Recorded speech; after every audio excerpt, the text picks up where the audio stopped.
وہ جنت آدم علیہ السلام کی آزمائش کے لیے زمین ہی پر بنائی گئی تھی۔ لیکن اس میں قوی قول جو ہے، جو دلیل کے لحاظ سے صحیح ہے، وہ یہی قول ہے کہ آدم علیہ السلام کے لیے جو جنت تھی امتحان کی، وہ آسمانوں کے اوپر ہی بنائی گئی تھی، کیونکہ اس کے بابت جب شیطان نے سجدہ نہیں کیا تو اللہ نے شیطان سے کہا اخرج منہا مذموما مدحورا، یعنی کہ نکل جا یہاں سے ذلیل و خوار ہو کر۔ منہا کا الفاظ اللہ نے استعمال کیا گیا۔ پھر اس کے بابت ہی دوسری جگہ پہ فرمایا کہ فَهْبِطْ مِنْهَا فَمَا يَكُونُ لَكَ أَن تَتَكَبَّرَ فِيهَا، کہ اس سے اتر جا، تجھے کوئی حق نہیں کہ تو اس جگہ پر رہ کر کے تکبر کر۔ پھر اس کے بابت ہی آگے فرمایا فَخْرُجْ مِنْهَا فَإِنَّكَ رَجِيمٌ، سو اس سے نکل جا کیونکہ تو رجیم ہے، کیونکہ تو مردود ہے۔ پھر اس کے بابت جو ہے اللہ نے فرمایا کہ فَهْبِطْ مِنْهَا، کہ اس سے اتر جا۔ اس کی یہ دلیل ملتی ہے کہ جو جنت تھی، یا تو یہ کہا جا رہا ہے جنت یا آسمان یا جو بھی تھا، وہ کہا جا رہا ہے کہ یہاں سے نیچے اتر جا، یعنی کہ ظاہر ہے کہ جو وہ جنت تھی وہ آسمانوں کے اوپر تھی۔ اب ہم بات کرتے ہیں کہ آدم علیہ السلام حوا علیہ السلام کو جنت سے کیوں نکالے گئے۔ کہ تو ہمارے جو اختلاف تھی ہم نے دیکھے علماء کے کہ وہ درخت کون سا تھا، اور جو وہ جنت تھی وہ کیا آسمانوں کے اوپر تھی، کیا وہ جنت کھل تھی یا پھر امتحان کے لیے جنت بنائی گئی تھی۔ اب ہم دیکھتے ہیں کہ انہیں جنت سے کس بنا پر کس لیے نکالا گیا۔ تو ان کی بابت اللہ نے فرمایا کہ حل ادلک علی شجرۃ الخلد وملک لا یبغی، شیطان نے وسوسہ ڈالا آدم علیہ السلام کے اوپر کہ بھلا میں تم کو ایسا درخت بتاؤں جو ہمیشہ کی زندگی کا اور ایسی بادشاہت کا کہ وہ بادشاہت کبھی زائل نہ ہو، یعنی میں تمہیں ایسا درخت بتاتا ہوں، ایسا پھل بتاتا ہوں کہ جو تم کھاؤ تو تمہاری زندگی کبھی ختم نہ ہو، اور بادشاہت ایسی کہ کبھی زائل نہ ہو، کبھی تمہیں معزول نہ کیا جائے۔ تو اس کے بابت ہی اور آگے فرمایا گیا کہ ما نہاکما ربکما عن ہذہ الشجرۃ الا ان تکونا ملکین او تکونا من الخالدین، کہ تمہارے پروردگار نے تمہیں ما نہاکما اسی لیے منع کیا ہے، صرف اسی لیے ان ہذہ الشجرۃ، اس درخت سے، کہ الا ان تکونا ملکین، کہ تم فرشتوں میں سے نہ ہو جاؤ، تم فرشتے نہ بن جاؤ۔ پھر آگے فرمایا او تکون من الخالدین، یا پھر تم ہمیشہ کے لیے نہ رہو، ہمیشہ کے لیے نہ جیو، اس لیے تمہارے رب نے تمہیں منع کیا گیا ہے۔ پھر آگے فرمایا گیا وقاسمہما، اس نے قسم کھا کر یہ فرمایا کہ اس نے اپنی بات میں جو ہے زور پیدا کیا۔ پھر کہتا ہے انی لکما لمن الناصحین فَأَدَلَّهُمَا بِغُرُورٍ، کہ میں تو تمہارا صرف خیر خواہ ہوں، غرض دھوکہ دے کر ان کو معصیت کی طرف کھینچ ہی لیا، یعنی کہ ان کے دل میں وسوسہ ڈال ہی دیا۔ پھر ہم آگے دیکھتے ہیں کہ آدم اور حوا علیہ السلام کے خلاف شیطان نے کیا چال چلی، کہ اس نے وسوسہ کیسے ڈالا اور اس کے بعد آگے کیا ہوا، اور وہ زمین میں آنے تک کے بارے میں اب ہم دیکھتے ہیں۔ اس کے بابت اللہ فرماتا ہے کہ فَأَزَلَّهُمَا الشَّيْطَانُ عَنْهَا، کہ شیطان نے اس سے بہکا دیا، یعنی کہ جنت سے انہیں بہکا دیا، آدم علیہ السلام کو شیطان نے بہکا دیا۔ پھر آگے فرمایا فَأَخْرَجَهُمَا مِمَّا كَانَا فِيهِ، پھر انہیں اس سے نکال دیا جس میں وہ تھے، یعنی کہ انہیں جنت سے نکلوا دیا۔ پھر اس کے بعد جو ہے اس کی بابت اللہ نے فرمایا کہ فَوَسْوَسَ لَهُمَا الشَّيْطَانُ، کہ تو شیطان دونوں کو بہکانے لگا، آدم اور حوا علیہ السلام کو۔ پھر لِيُبْدِيَ لَهُمَا مَا وُرِيَ عَنْهُمَا مِنْ سَوْآتِهِمَا، تاکہ ان کے صدر کی چیزیں جو ان سے پوشیدہ تھی ان کے سامنے کھول دیں۔ پھر آگے فرمایا وَقَالَ مَا نَهَاكُمَا رَبُّكُمَا عَنْ هَٰذِهِ الشَّجَرَةِ إِلَّا أَن تَكُونَا مَلَكَيْنِ أَوْ تَكُونَا مِنَ الْخَالِدِينَ، اور کہنے لگا کہ تمہارے پروردگار نے اس درخت سے تمہیں منع صرف اس لیے کیا ہے کہ تم ہو جاؤ، کہ تم فرشتوں میں سے نہ ہو جاؤ، مطلب فرشتے نہ بن جاؤ، یا پھر تم ہمیشہ جینے والوں میں سے نہ ہو جاؤ۔ صرف اس بنا پر تمہارے رب نے تمہیں منع کیا گیا ہے۔ شیطان نے ان کے دل میں وسوسہ ڈالا اور انہیں جو ہے مشقت بھری زندگی میں ڈال دیا، راحت بھری زندگی سے نکال کر۔ مسند احمد میں ایک حدیث ہے کہ آپ صلی اللہ علیہ وسلم نے فرمایا، ابو ہریرہ رضی اللہ عنہ کی روایت ہے، غالباً ہو سکتا ہے، ممکن ہے کہ یہ وہی درخت ہو، کہ آپ صلی اللہ علیہ وسلم نے فرمایا جنت میں ایک درخت ہے۔ کیسا درخت ہے کہ جس کے سائے میں ایک سوار 100 سال تک چلتا رہے تو اسے طے نہ کر سکے۔ کیسا درخت؟ فرمایا کہ ایسا درخت ہے کہ ایک سوار گھوڑے پر دوڑے اور 100 سال تک چلتا رہے لیکن اس کا سایہ طے نہ کر سکے، اس کا سایہ ختم نہ ہو اور وہ چلتا ہی رہے۔ پھر جب انہوں نے اس درخت سے پھل کھا لیا، پھر اس کے بعد کیا ہوا؟ اس کے بابت اللہ فرماتا ہے فَدَلَّهُمَا بِغُرُورٍ، بس مردود نے یعنی شیطان نے انہیں دھوکہ دے ہی دیا، دھوکے میں ڈال ہی دیا۔ فَلَمَّا ذَاقَا الشَّجَرَةَ بَدَتْ لَهُمَا سَوْآتُهُمَا وَطَفِقَا يَخْصِفَانِ عَلَيْهِمَا مِن وَرَاقِ الْجَنَّةِ، یعنی پھر شیطان نے کیا کیا کہ انہیں مایوسیت کی طرف کھینچ ہی لیا، ان کے دل میں جو ہے دھوکہ ڈال دیا، وسوسہ ڈال ہی دیا کہ جب انہوں نے اس درخت کا جو پھل تھا اسے کھا لیا تو جو ان کی شرم گاہیں تھی وہ ایک دوسرے پر ظاہر ہو گئی، یعنی کہ جو ان کے کپڑے تھے، جنت کا لباس تھا، وہ ان سے کھینچ لیا گیا اور وہ برہنہ ہو گئے۔ اور پھر انہوں نے کیا کیا کہ جو پتے تھے انہیں توڑ توڑ کر اپنے اوپر چپکانے لگے، اپنی جو وہ برہنہ تھے اپنے آپ کو پتوں سے چھپانے لگے۔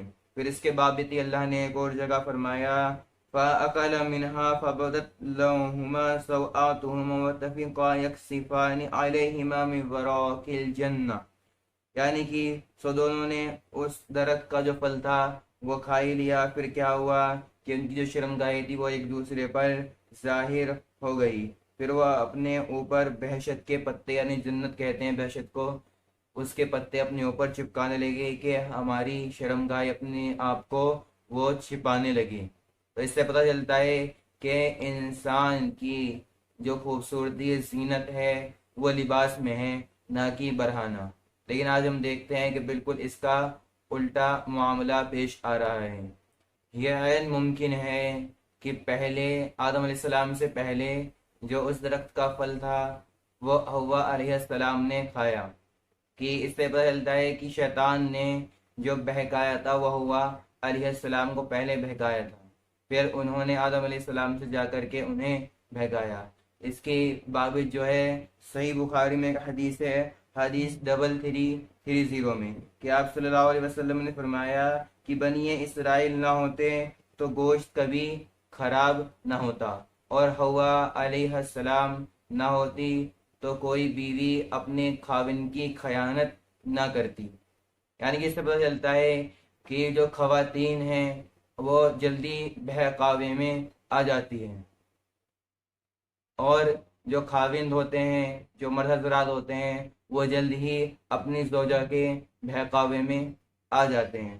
اب جب یہ سارا معاملہ پیش آ چکا اور سب کچھ ہو چکا، یعنی کہ ہم نے تمام تفصیلات پڑھ لی کہ آدم اور حوا علیہ السلام کو جنت سے کس بنا پر نکالا گیا، وہ جنت کیسی تھی، کہاں تھی، اور وہ پھل یعنی کہ وہ جو درخت تھا وہ کس چیز کا درخت تھا۔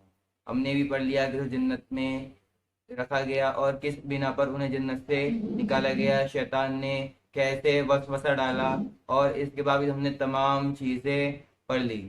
اب ہم اس کے بارے میں پڑھیں گے کہ جنت سے آدم اور حوا علیہ السلام کو نکال دیا گیا۔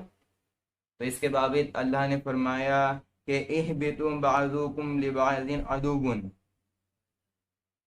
کہ اتر جاؤ یہاں سے، کہ تم ایک دوسرے کے دشمن ہوں. کہ آدم علیہ السلام اور شیطان سے کہا جا رہا ہے کہ تم دونوں آپس میں دشمن ہو. پھر آگے فرمایا وَلَكُمْ فِي الْأَرْضِ مُسْتَقَرٌّ وَمَتَاعٌ إِلَىٰ حِينٍ، کہ تمہارے لیے ایک وقت تک زمین میں ٹھہرنے کا سامان کیا گیا ہے. یعنی کہ تمہارے لیے ایک وقت طے کیا گیا ہے کہ تم اتنے وقت تک زمین میں رہو گے، اور اس میں جو تمہیں سامان کی ضرورت پڑے گی وہ تمہارے لیے زمین میں دے دیا گیا ہے. پھر اس کے باوجود ہی آگے فرمایا کہ اہبطوا منہا جمیعا بعضکم لبعض عدو، تم دونوں یہاں سے اکٹھے نیچے اتر جاؤ، تم میں سے بعض کے دشمن ہیں. تو یہ دشمنی یہاں سے شروع ہو جاتی ہے شیطان اور بنی نو آدم کی. اس کے دوران سانپ کا بھی ذکر کیا جا سکتا ہے کہ جو سانپ تھا اس کے بارے میں آپ صلی اللہ علیہ وسلم کی حدیث سنن ابی داؤد میں حدیث 5248 کہ آپ صلی اللہ علیہ وسلم نے فرمایا کہ جب سے ان سے یعنی سانپوں سے ہماری جنگ شروع ہوئی ہے، ہم نے ان سے کبھی صلح نہیں کی. جو صلح ہوتی ہے وہ سانپوں سے ہم نے کبھی صلح نہیں کی. اور جس نے ڈر کی وجہ سے کوئی سانپ چھوڑ دیا یعنی کہ اس کو نہیں مارا، تو آپ صلی اللہ علیہ وسلم نے فرمایا کہ وہ ہم میں سے نہیں ہے. یعنی جو سنن ابی داؤد میں روایت کی گئی ہے کہ آپ صلی اللہ علیہ وسلم نے فرمایا کہ شیطان سے ہماری دشمنی چلی یعنی جو سانپ تھا اس سے ہماری دشمنی چلی آ رہی ہے، اور جس نے بھی سانپ کو ڈر کی وجہ سے چھوڑ دیا یعنی اس کو نہیں مارا تو وہ ہم میں سے نہیں ہے. تو اس کا اہتمام کرنا چاہیے کہ جہاں بھی سانپ دکھے وہیں اس کو مار دینا چاہیے. اب ہم دیکھتے ہیں کہ آدم علیہ السلام کو جنت میں کتنے دن رکھا گیا، ان کی مدت جو ہے جنت میں وہ کتنے دن تھی. اس میں حضرت ابو ہریرہ رضی اللہ عنہ کی روایت ہے کہ آپ صلی اللہ علیہ وسلم نے فرمایا کہ آدم علیہ السلام کو جمعہ کے دن پیدا کیا گیا اور 80 دن انہیں جنت میں داخل کیا گیا، یعنی کہ جنت میں وہ 80 دن رہے اور اس کے بعد 80 دن کے بعد انہیں نکال دیا گیا. یہ روایت صحیح مسلم کی حدیث نمبر 854 میں روایت کی گئی ہے.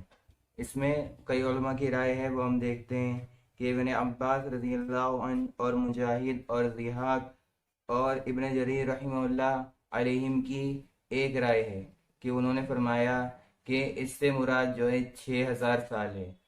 تو اس سے پتہ چلتا ہے کئی روایت ہمیں ملتی ہے کہ اس میں جو ہے ہم دیکھتے ہیں کہ آدم علیہ السلام کو کئی مدت تک جنت میں رکھا گیا، وہ جنت میں ٹھہرے، اس کے بعد جو بھی اس سے پہلے گزر چکا ہے کہ پھر اس بنا پر انہیں نکال دیا گیا جنت سے. اب جنت سے انہیں نکال دیا گیا تو اس کے بعد کیا ہوا؟ تو اس میں ایک روایت ہے مصنف عبد الرزاق کی جو حدیث نمبر 3996 میں روایت کی گئی ہے کہ حضرت ابو موسیٰ اشعری رضی اللہ عنہ سے روایت ہے کہ انہوں نے فرمایا جب اللہ تعالیٰ نے آدم علیہ السلام کو جنت سے زمین پر اتارا تو ان کو یعنی آپ علیہ السلام کو ہر چیز کا بنانا سکھایا اور جنت کے کچھ پھل عطا فرمائے آدم علیہ السلام کو. تمہارے یہ پھل درخت کے پھلوں میں سے ہیں. یعنی ابو موسیٰ اشعری رضی اللہ عنہ نے فرمایا کہ جو یہ پھل ہم کھاتے ہیں یہاں، یہ جو کچھ پھل ہیں یہ جنت کے پھلوں میں سے ہیں، لیکن جنت کا پھل جو ہے خراب نہیں ہوتا اور ہمارے پھل جو ہے خراب ہو جاتے ہیں. تو یہ تو تھا آدم علیہ السلام کا جنت میں جانا اور جنت سے نکل جانا. اب آدم علیہ السلام سے غلطی ہوئی تھی کہ انہوں نے اللہ کی نافرمانی کی تھی. اب ہم دیکھتے ہیں کہ جب آدم علیہ السلام حوا علیہ السلام کو اس کا احساس ہوا کہ ہم نے غلطی کی ہے تو پھر انہوں نے توبہ کی. اس کے باوجود اللہ فرماتا ہے أَلَمْ أَنْهَاكُمَا عَنْ تِلْكُمَا الشَّجَرَةِ وَأَقُلْ لَكُمَا إِنَّ الشَّيْطَانَ لَكُمْ عَدُوٌّ مُّبِينٌ، یعنی کیا میں نے تم کو اس درخت کے پاس جانے سے منع نہیں کیا تھا؟ اللہ فرما رہا ہے آدم علیہ السلام سے، اور جتا نہیں دیا تھا کہ شیطان تمہارا کھلم کھلا دشمن ہے. تو پھر انہیں احساس ہوا، انہوں نے توبہ کی قالا، دونوں نے کہا آدم اور حوا علیہ السلام نے کہ ربنا ظلمنا انفسنا، کہ ہم نے اپنی جانوں پر ظلم کیا. پھر کہتے ہیں وَإِلَّمْ تَغْفِرْ لَنَا، اور اگر تو ہمیں نہیں بخشے گا، پھر آگے وَتَرْحَمْنَا، اور تو ہم پر رحمت نہیں کرے گا، تو لَنَكُونَنَّ مِنَ الْخَاسِرِينَ، تو ہم خاسرین میں شامل ہو جائیں گے۔ یہ جو کلمات تھے یہ آدم علیہ السلام نے خود اللہ سے سیکھے تھے، اللہ نے آدم علیہ السلام کو یہ کلمات سکھائے تھے۔ اس کے بعد اللہ نے فرمایا فَتَلَقَّى آدَمُ مِن رَبِّهِ کلمات، پھر آدم علیہ السلام نے اپنے پروردگار سے کچھ کلمات سیکھے، جو کلمات کے پیچھے گزر چکے ہیں، توبہ کے کلمات۔ تو یہ بڑے بہترین کلمات ہیں، ہم نے بھی ان کا اہتمام کرنا چاہیے۔ تو یہ تو تھا آدم علیہ السلام اور حوا علیہ السلام کا جنت سے خروج، یہ ایپیسوڈ ہمارا مکمل ہوا۔ اب جو اگلا ایپیسوڈ آئے گا 5واں ایپیسوڈ، تو اس میں ہم پڑھیں گے حابیل اور قابیل کا واقعہ، جو واقعہ پیش آیا تھا۔ تو ملتے ہیں آپ سے 5ویں ایپیسوڈ میں۔